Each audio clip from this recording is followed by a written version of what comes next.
지난주 우리 어린이부로 예배했고요. 그 전주에 저희가 로마서 1장 16절에서 17절의 말씀을 들었습니다. 거기서 여러분 바울이 복음을 무엇이라고 말했었죠? 복음은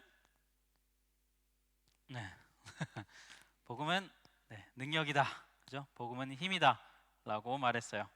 이렇게 말했던 이유는 힘이 있는지 없는지에 따라서 진짜 복음과 가짜 복음이 구별이 되기 때문이에요. 가짜 복음의 대표적인 것들이 바로 유대인들이 따르던 율법과 또 헬라인들이 따르던 지혜, 철학과 그리고 또 로마 황제가 힘과 폭력으로 가져다 준 거짓 평안, 이런 것들이 있었죠. 이런 것들이 가짜 복음이었던 이유는 바로 여기에는 힘이 없기 때문이에요. 바로 우리를 구원할 힘이 없기 때문에.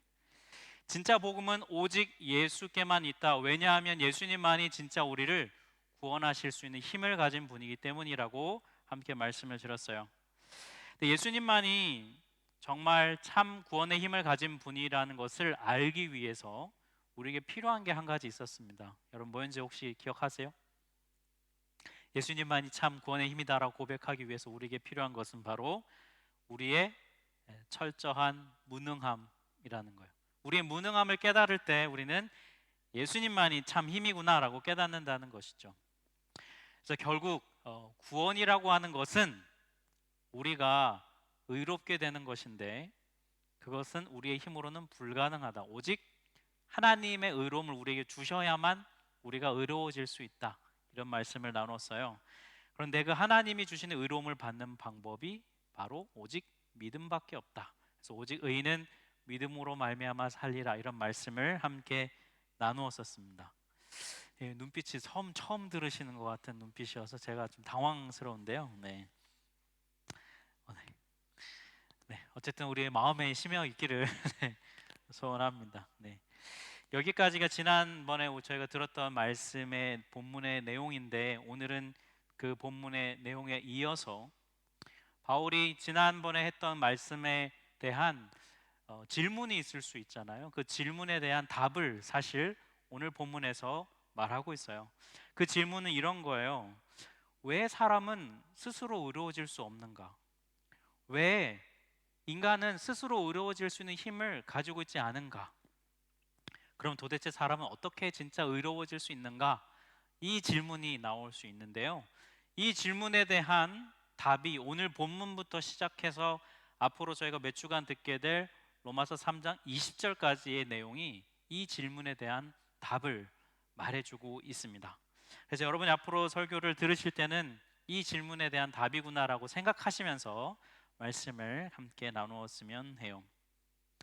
인간은 비극과 절망의 상태에 놓여져 있다고 말합니다. 여러분 접하시는 많은 문학 작품과 또 영화이든 여러 음악이든 이런 것들을 보면 인간의 현실은 참 절망적이라고 하는 것을 말하고 노래하고 표현하는 문학과 예술이 참 많이 있죠. 왜 인간이 이런 현실에 놓여져 있을까? 오늘 보면 18절에도 보면 바울은 인간이 구원을 필요로 하는 상황에 놓여 있다고 말하고 있어요. 하나님의 의로움이 우리에게 없다면, 주어지지 않는다면 우리 인간에게는 희망이 없다, 이런 말을 얘기해요. 우리가 그럼 한 가지 좀 여기서 또 질문을 해볼 수 있습니다. 우리가 어쩌다가 이렇게 되었는가? 인간은 왜 절망적인 상황에 놓이게 됐을까? 18절에서 거기에 대한 답을 주고 있는데요. 우리 18절 같이 한번 한 목소리로 읽겠습니다. 하나님의 진노가 불의한 행동으로 진리를 가로막는 사람의 온갖 불경건함과 불의함을 겨냥하여 하늘로부터 나타납니다. 우리의 인간의 현실이 절망적인 이유는 하나님의 진노 때문이라는 거예요.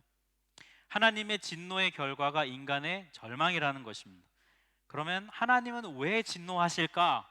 이 본문에 따르면 우리의 불경건함과 불의함 때문이에요. 자, 불경건함과 불의함이 뭘까? 불경건함은 아세베이아라는 헬라어인데 이게 무슨 뜻이냐면 하나님을 향한, 신을 향한 경외심이 없는 인간의 태도를 말해요. 즉 하나님을 무시하는 태도를 가리켜 불경건함이라고 말해요. 또 불의함은 뭐냐면 헬라어로 아디키아라고 하는 단어인데 이거는 사람을 무시하고 사람에게 함부로 하는 것을 말해요. 그래서 요약하면 불경건함과 불의함이라고 하는 것은 위로는 하나님을 무시하고 옆으로는 한 사람을 무시하는 것을 가리켜 불경건함과 불의함이라고 말해요. 이것 때문에 하나님은 진노하신다는 거예요. 그러면 사람들은 도대체 하나님이 진노하시는 걸 알면서 왜 불경건함과 불의함으로 행동할까요? 거기에 대한 답이 본문 19절과 20절에 나와 있는데요. 한번 한 목소리로 읽겠습니다. 하나님을 알만한 일이 사람에게 환히 드러나 있습니다. 하나님께서 그것을 환히 드러내 주셨습니다. 이 세상 창조 때부터 하나님의 보이지 않는 속성, 곧 그분의 영원하신 능력과 신성은 사람이 그 지으신 만물을 보고서 깨닫게 되어 있습니다. 그러므로 사람들은 핑계를 댈 수가 없습니다. 네. 이 로마서 말씀이 개역개정으로 좀 어려워서 우리가 본문으로 같이 설교 나눌 때는 세 번역으로 같이 앞으로 좀 보려고 합니다. 이 말씀은 무슨 뜻이냐면 하나님께서 이 세상을 창조하시면서 만드실 때 하나님이 창조주이시라는 것을 알 수 있도록 만드셨다는 거예요. 그게 어느 정도 알 수 있도록 만들어 주셨냐면 저는 못 봤는데요, 저는 몰랐는데요 라고 말할 수 없는 수준으로 이 세상을 만드셨다는 거예요. 여러분, 프랜시스 콜린스라고 하는 미국의 유전학자이고 동시에 미국의 그 국립보건원 원장을 지냈던 분이 있어요. 지금은 퇴임을 하셨는데요. 이분이 지난 1993년부터 2003년도까지 약 10년간 전 세계 모든 학자들이 공동으로 참여한 대형 프로젝트를 진행했는데 인간 게놈 프로젝트, 영어로는 지놈 프로젝트라고도 합니다. 이게 뭐냐면 인간의 몸을 구성하고 있는 그 DNA의 그 지도를 그리는 그런 작업을 했던 건데요. 약 32억 개의 DNA 그 배열을 10년간 함께 연구해서 밝혀냈다고 해요. 근데 이 큰 게놈 프로젝트의 대표를 이분이 맡아서 진두지휘하고 총괄을 했어요. 이분이 원래는 무신론자였습니다. 이분이 대학에서는 화학과 유전학을 공부하다가 이후에는 의사가 되고자 의과대학을 진학해서 의사가 되고 의학 박사가 됐어요. 의사로서 일을 하면서 사람들의 삶과 죽음을 자꾸 마주대하게 되면서 인간의 삶의 목적은 무엇일지, 과연 인간은 어떤 존재인지를 이분이 질문하고 그에 대한 답을 찾기 시작했어요. 그리고 그 과정 속에서 이분이 하나님을 만나게 되고 하나님을 주로 고백하며 영접을 하게 됐어요. 근데 이분이 한 인터뷰에서 자신의 일과 관련해서 이런 고백을 했습니다. 제가 읽어드릴게요. 나는 과학이라는 것은 하나님은 이미 알고 계셨지만 인간이 몰랐던 것을 하나씩 발견해 나가는 과정이라고 생각합니다. 그래서 매번 새로운 사실을 실험을 통해 알아낼 때마다 그 순간이 내게는 하나님의 창조 원리의 새로운 면을 발견하는 경탄에 찬 경배의 순간이 됩니다. 그 순간 나는 창조주 하나님을 더욱 높은 강도로 찬양하게 되는 것이죠. 이 프랜시스 콜린스라고 하는 정말 세계에서 뛰어나고도 뛰어난 학자의 입을 통해 나오는 이 고백을 보면 인간이 하나님이 만들어 놓은 이 사람을 연구하면서 하나님이 창조주구나라는 그런 흔적을 발견하고 하나님을 찬양하게 되었다는 거예요. 하나님은 이처럼 곳곳에 당신을 알 수 있는 것을 심어 두셨다는 겁니다. 이걸 보면 알 수 있다는 거예요. 핑계대지 못한다는 건데, 그런데 이런 하나님의 창조 원리에 대한 사람들의 반응이 뭐냐? 21절 말씀인데요. 사람들의 반응을 같이 한번 한 목소리를 읽어보겠습니다. 사람들은 하나님을 알면서도 하나님을 하나님으로 영화롭게 해드리거나 감사를 드리기는커녕 오히려 생각이 허망해져서 그들의 지각 없는 마음이 어두워졌습니다. 무슨 말이냐면 분명히 알 수 있는데도 모르는 척 외면한다는 거예요. 왜 그럴까요? 하나님을 인정하고 싶지 않은 거예요. 하나님을 인정하는 순간에 그동안 자신이 믿어왔던 것을 포기해야 되기 때문이에요. 예전에 하나님을 아직 믿지 못하게 한 분과 대화를 한 적이 있습니다. 저에게 이런저런 질문을 많이 던졌어요. 어떤 질문을 주로 했냐면 창조와 진화에 대한 이야기. 그리고 또 하나님이 살아계신다면 도대체 코로나 팬데믹으로 이렇게 사람들이 많이 죽어서는 안 되는 것 아니냐? 하나님이 막으셔야 되는 것 아니냐? 왜 하나님이 살아계신데 이 세상에 여전히 악이 존재하느냐? 이런 질문들. 그리고 우리 여러분 단골 질문 있죠. 이순신 장군은 천국 갔는가 지옥 갔는가? 뭐 이런 질문들. 네. 거기에 대해서 성경과 기독교가 어떻게 대답하는지 저는 제 나름 제가 공부하고 배운 대로 충실한 답을 해드렸어요. 근데 뭐 그게 그분에게는 충분한 대답이 되지 못했었는지 어쨌든 하나님을 인정하는 것을 많이 힘들어 했어요. 그래서 제가 이런저런 대화를 하다가 끝에 제가 이런 질문을 던졌습니다. 만약에 당신이 하나님을 인정하게 된다면 도대체 뭐가 그렇게 문제가 되는 것이냐? 그랬더니 그 대답을 하는 과정 속에서 결국 그 핵심이 뭐였냐면 두렵다는 것이었어요. 뭐가 두렵냐면 자기 인생을 자기 뜻대로 살지 못하게 될까 봐. 하나님을 자신의 삶과 온 세상의 주인으로 인정하는 순간 자기가 붙잡고 자기가 목표로 삼았던 것들이 내려놓아져야 되기 때문에 그것이 두렵다는 것이었어요. 결국 이것은 고집이에요. 대화하는 끝에 결론에 함께 도달했던 건 뭐냐면 결국은 믿음의 문제라는 거예요. 네. 무엇을 믿을 것인가?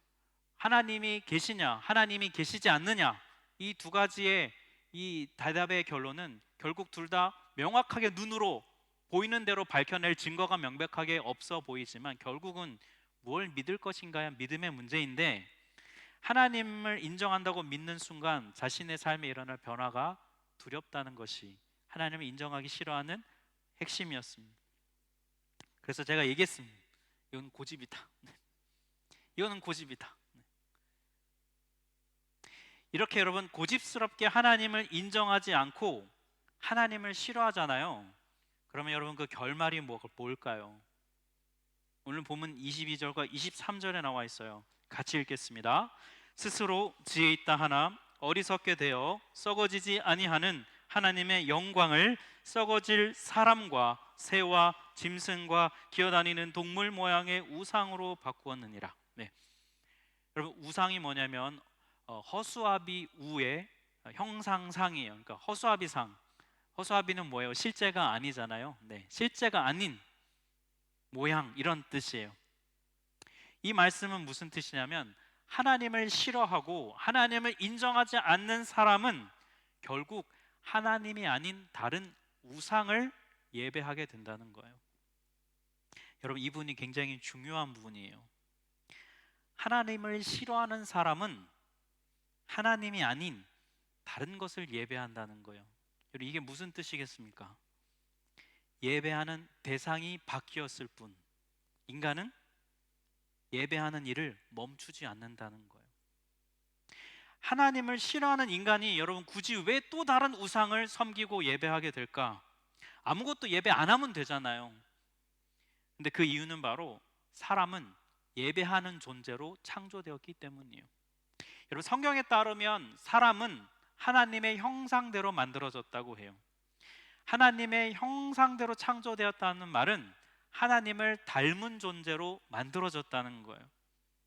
그러니까 여러분 사람을 보면요 하나님을 닮은 모습이 보여야 되는 거예요. 여러분 옆 사람을 보면 하나님이 느껴져야 됩니다. 네. 하나님을 닮은 모습이 보여져야 되는 거거든요. 특별히 하나님을 닮은 여러 모습이 우리에게 있지만 그 중에서도 중요한 게 뭐냐면 바로 여러분 관계적인 존재라는 거예요. 사람은 관계적인 존재입니다.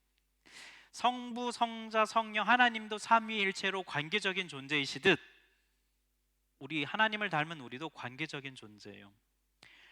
사람은 혼자 살 수 없어요. 혼자 살면 병 걸려요. 여러분 제가 지금 혼자 산다는 게 이게 혼자 자취하는 걸 말하는 게 아니라 친구 없이 인격적인 관계 없이 홀로 지내는 것을 말해요. 어떤 분들은 얘기합니다. 또 여기 살다 보니까 사람한테 치이고 그냥 사람들 안 만나고 싶고 그냥 혼자 사는 게 편해요, 목사님. 네, 이런 분들도 가끔 있어요. 근데 그런 분들을 만나서 대화해 보잖아요. 말이 되게 많아요. 네. 그리고 말과 대화와 행동 속에서 사랑받고 싶다, 사랑을 원한다라는 게 막 느껴져요. 말로 직접 표현하진 않아요. 하지만 그런 뉘앙스가 정말로 많이 느껴집니다. 근데 제일 중요한 게 뭔 줄 아세요? 네. 본인만 몰라요. 네. 정작 본인만 그걸 모릅니다. 지난 2018년도에 영국에서 새로운 정부 부처가 하나 새로 만들어졌어요. 이름이 이래요. 영어인데 Minister for Loneliness. 제가 발음이 잘 되는지 모르겠는데 네. 한국말로 하면 외로움부예요. 외로움부. 네. 일본에도 고독부라는 부서가 있는데 정부가 외로움부라는 걸 신설해서 외로움 때문에 생겨나는 우울증과 자살과 이런 문제를 방지하기 위해서 부서를 만들고 외로움부 장관을 만들었습니다. 이건 여러분 뭘 얘기해 주겠어요? 인간의 한 사람의 개인적인 외로움의 문제가 그냥 그 사람만의 문제가 아니라 국가의 문제고 공동체의 문제라는 것을 인지하고 정부가 예산을 투입해서 그런 사람들이 생기지 않도록 돕도록 하는 일들을 진행한다는 것이죠. 그리고 이건 뭘 얘기해 줄까요? 사람은 친밀한 관계를 필요로 하는 존재라는 겁니다. 다른 누군가와 인격적인 관계를 맺어야 하는 존재라는 거예요. 사람은. 여러분 왜 사람은 이게 필요할까요? 여러분 외로움은 왜 우리는 힘든 걸까요? 이유가 뭘까요? 사람은 관계적인 존재로 만들어졌기 때문이에요. 특별히 성경에서는 뭐라고 얘기하냐면 창조주 하나님과 우리가 친밀한 관계를 맺고 그 하나님을 예배하는 존재로 우리가 만들어졌다고 얘기해요. 그런데 우리가 만약 그걸 거부하잖아요. 그걸 하지 않잖아요. 그걸 싫어하잖아요. 그러면 어떻게 되냐면 그 하나님의 자리에 다른 걸 가져다 놓고 예배한다는 거예요. 그거이 바로 25절 말씀입니다. 25절 같이 읽겠습니다. 사람들은 하나님의 진리를 거짓으로 바꾸고 창조주 대신에 피조물을 숭배하고 섬겼습니다. 네. 우리 삶에서 하나님의 창조주 자리를 위협하는 것들이 많이 있습니다. 성경의 표현에 따르면 우상이라고 하면 마치 하나님이 아닌 다른 신을 섬기는 것처럼만 생각해요. 물론 그것도 우상이지만 결국 하나님이 아닌 다른 신을 섬기는 것은 결국 인간의 마음에 하나님을 싫어하고 자기가 원하는 것을 예배하고 하자는 마음이에요. 예를 들면 이런 거예요. 여러분, 자녀들에게 모든 것을 다 쏟아붓는 부모님. 자녀의 문제라면 모든 것이 다 뒤로 제껴지고 그것만 우선순위에 두는 것. 성공하고 자기 커리어에 집착해서 그것을 목매고 그것을만을 위해 살아가는 우리의 태도. 이 세상에서 자기 어떤 목표를 세우고 그 목표를 이루기 위해서라면 모든 것을 다 뒤로 하고 그것에서 만족함을 느끼는 우리의 태도. 돈에 대한 욕심을 포기하지 못하고 어떻게든 돈을 추구하는 삶의 모습. 이 세상 경험과 세상 지식을 통해서 자기의 어떤 만족감을 누리는 삶. 내 삶에 아무런 문제가 없어야 한다는 안정감을 내 삶의 목표로 삼고 모든 것을 다 그걸 위해 살아가는 태도. 인생은 즐기는 거야 하면서 즐거움만을 위해 살아가는 태도. 몸 건강을 위해서 시간과 재정을 아끼지 않고 이걸 가장 최우선순위에 두는 삶. 지금 언급한 이 모든 것들, 여러분 이런 것도 우리 삶에 반드시 필요한 겁니다. 우리 삶에 있어야 해요. 하지만 뭐가 문제입니까? 이런 것들을 예배한다는 것이 문제예요. 이런 것들을 하나님의 자리에 가져다 놓는 것이 문제의 핵심입니다. 마땅히 하나님께만 드려야 할 경배를 이런 것들에게 내어주는 것이 문제예요. 우리가 가진 아주 나쁜 습성이 하나 있는데요, 자기가 좋아하는 것을 신으로 만드는 경향이 있어요. 그리고 그것을 숭배합니다. 우리가 이렇게 여러분 예배의 대상을 바꾸잖아요. 하나님이 아니라 다른 것을 예배하게 되잖아요. 그러면 하나님은 진노하시는 거예요. 왜요? 하나님이 만드신 이 창조 세계의 질서가 깨어지기 때문입니다. 여러분 예를 들어 여러분의 집에 손님이 왔다고 한번 생각해 보세요. 여러분이 주인이잖아요. 그런데 손님이 여러분이 만들어 놓은 여러분 집에 어떤 질서가 있는데 그거를 깨트린다고 한번 생각해 보세요. 보통 한국 집은 가면 저희가 신발을 벗잖아요, 그죠? 네. 그런데 그 손님이 와서 난 독일 스타일이야 이러면서 신발을 벗지 않고 집을 계속 막 신발 신고 다닌다고 한번 생각해 보세요.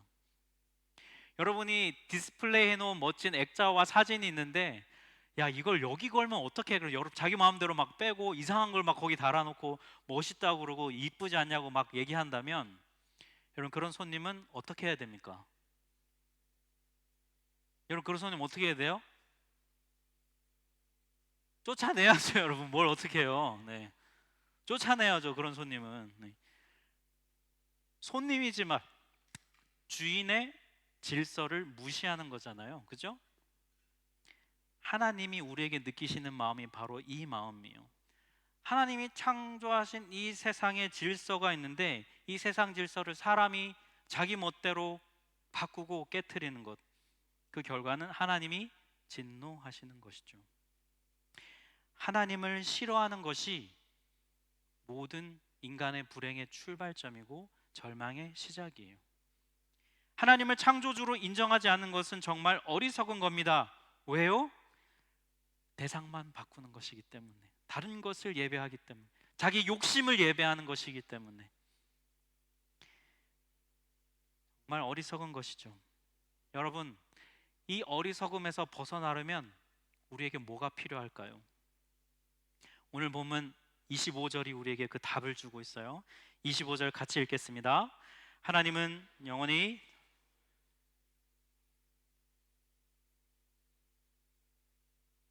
하나님이 아닌 우상을 예배하는 것에서 벗어나는 방법은 올바른 것을 예배하는 것입니다. 그래야 우상을 섬기지 않아요. 올바른 것을 예배하는 법을 배워야 합니다. 여러분 예배가 중요한 이유가 바로 이것 때문이에요.